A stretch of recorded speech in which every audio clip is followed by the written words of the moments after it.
قبل ما نتكلم وقبل ما نقول اي حاجه احب اشكر الاستاذ احمد امين على هذا العمل الرائع، مسلسل ما وراء الطبيعه. اول مره احس الاشتراك بتاعي في نتفليكس استفدت بيه.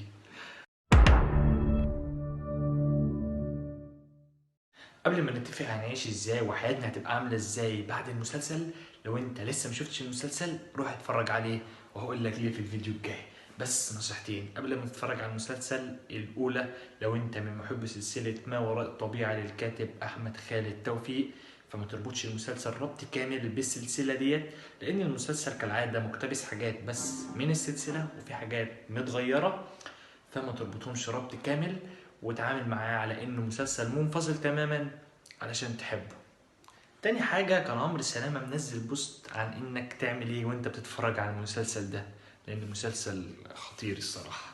البوست هيظهر قدامك دلوقتي على الشاشة، فبالنسبة للبوست نلغي البوست. بص يا برنس، ما تتفرجش عليه لوحدك مبدئيا كده، ما تطفيش النور، ما تعليش الصوت، ما تكبرش الشاشة أوي زاد عن اللزوم، الا بقى تعمل ده كله لو انت قلبك جامد، بس هتخاف.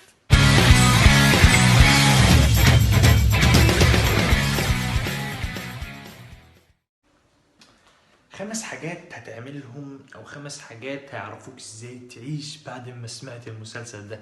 الاول بس يا جماعه كده شوف بس عددكم كامل، العدد كامل كده بس مفيش حد ناقص. لو حد ناقص شوفوه تحت السرير ولا فوق الدولاب او مع شراس فوق السطح بيلعبوا خلاويص. شراس فوق السطح، يا لهوي. انا همسك. اول حاجه احنا نلغي السرير والستاير. بص احنا نفرش، احنا نجيب المرتبه ونحطها على الارض وننام على الارض. او مرتبه ليه؟ طب ما انا ممكن انام على اللحاف، افرش اللحاف على الارض وانام.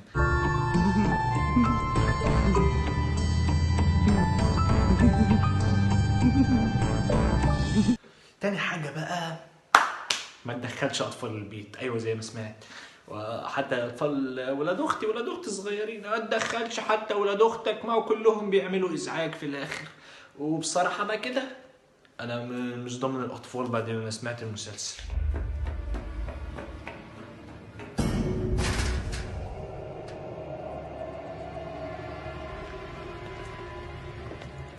ولاد اختي بس بيجوا يعملوا ازعاج ومش عارف ايه وبتاع، فبلاش خالص، مش عايزين خالص ولاد يعملوا ازعاج ليه وبتاع. انا واحد بحب الروقان، او خايف الصراحه.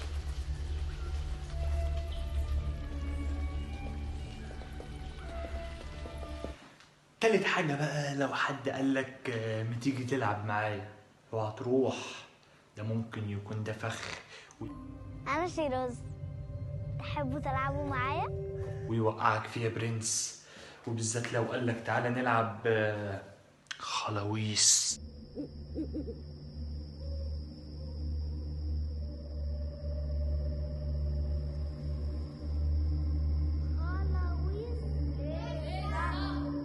الله اعلم بعد الخلاويص هيحصل ايه ويظهر ايه.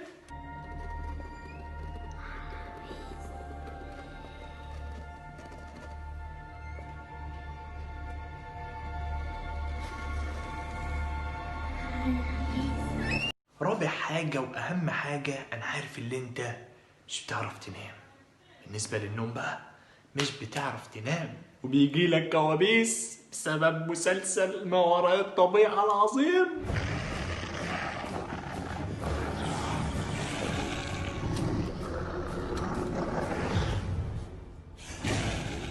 فانا اكتشفت ان التطبيق اللي الواحد ما ينامش ليه 6 فوائد.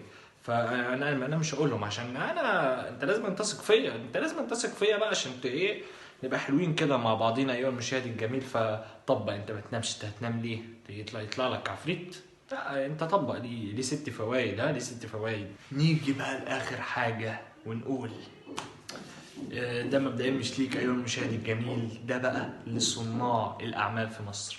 طبعا بعد نجاح مسلسل ما وراء الطبيعه، يحبوا يعرفوا ان مش عايزين بقى مسلسلات بال30 او 40 حلقه وكلهم ممطه ولت وعجن وحاجات اصلا مش مفهومه ونصها بيبقى هلس. فيا ريت نعمل زي عظمه ما وراء الطبيعه ديت. لن أتوقف عن حبك يا ماجي حتى تحترق النجوم وتفنى العوالم.